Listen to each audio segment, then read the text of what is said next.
أعوذ بالله من الشيطان الرجيم. بسم الله الرحمن الرحيم.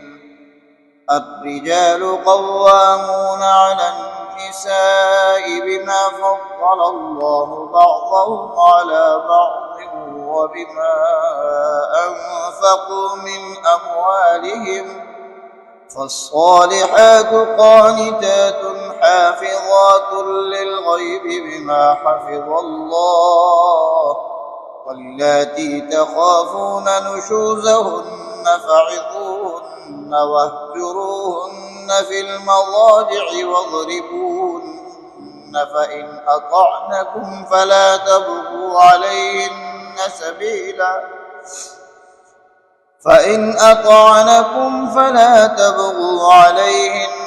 سبيلا، إن الله كان عليا كبيرا.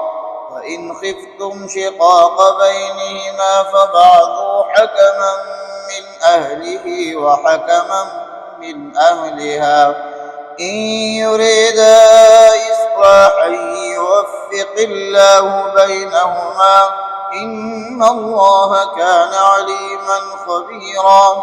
واعبدوا الله ولا تشركوا به شيئا، وبالوالدين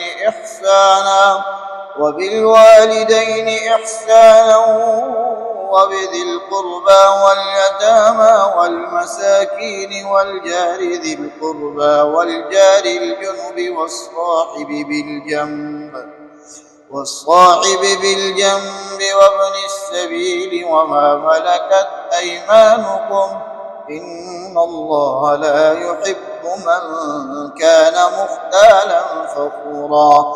الذين يبخلون ويأمرون الناس بالبخل ويكتمون ما آتاهم الله من فضله، وأعتدنا للكافرين عذابا مهينا.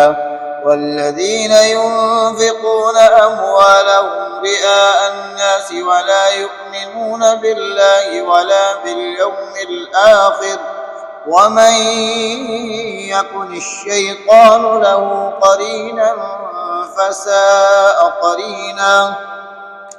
وماذا عليهم لو آمنوا بالله واليوم الآخر وأنفقوا مما رزقهم الله، وكان الله بهم عليما. إن الله لا يظلم مثقال ذرة، وإن تك حسنة يضاعفها ويؤت من لدنه أجرا عظيما.